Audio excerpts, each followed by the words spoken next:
What's up you guys, it's Katie. So I realized that I haven't done any videos recently on like controversial topics, and that's no fun.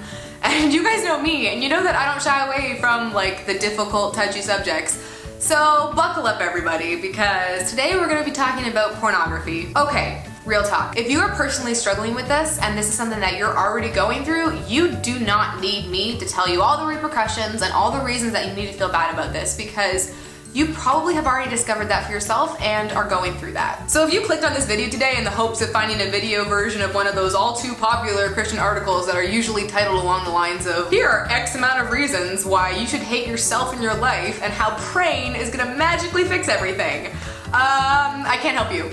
Because that's not what we're talking about today, and I don't think that those articles really work that much, if I'm honest. I've said it before and I'll say it again, I don't ever think that shaming somebody and just making them feel awful about themselves is ever like the fastest route to healing. So instead of just giving you a list of reasons why you're ruining your future relationships and marriage and nothing's ever going to be wonderful like it should be, let's actually deal with the issue and let's like make a game plan to fight against it. And to start, I just want to say that there is never a point when you're too deep into something that you can't come back. You are never too far gone for God to rescue you. If God can bring back people from the dead, if he can literally be like, yo, dead dude, be alive again, I think that he can help you get out of any temptation or any sin that you're struggling with, whether it's like a pornography issue or whether it's another issue in general. You are never too far gone for God, and I hope you know that. Okay, first things first, to create our game plan, you need to know what sets you off and when you are most tempted. If you start to realize that times when you're alone or you're bored or you're stressed about school or any other reason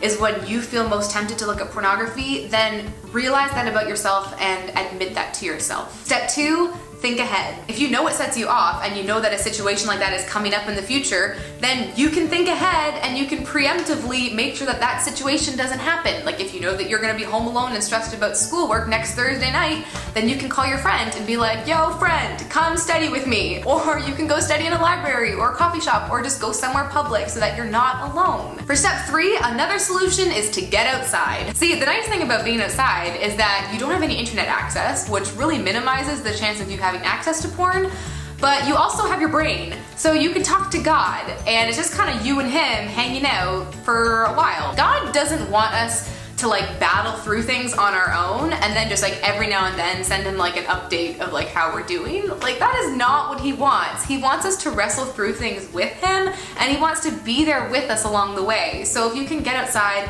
take a moment away from things and just talk to him, I think that there's no way that that can't be helpful. Number 4, don't keep your electronics in your room. You know, it's just as easy to charge your phone or to watch movies in your kitchen and living room as it is in your own room, and at least there are other people around in these places.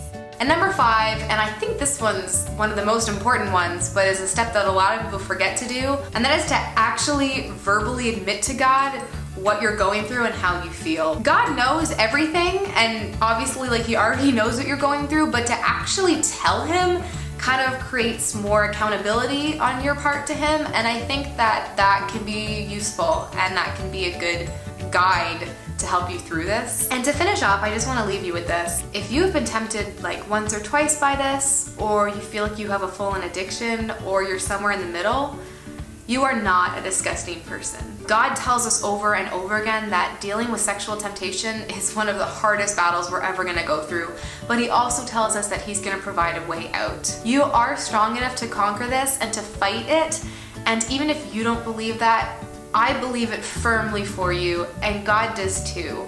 And God has your back, and don't forget that. And now, I'm not sure if my normal outro is gonna sound either really offensive or very fitting. So either way, until the next time I see you guys, have a great life. Don't be stupid or make bad decisions. Bye guys. Our generation is just at a huge disadvantage when it comes to pornography because we are so susceptible to it. It is everywhere.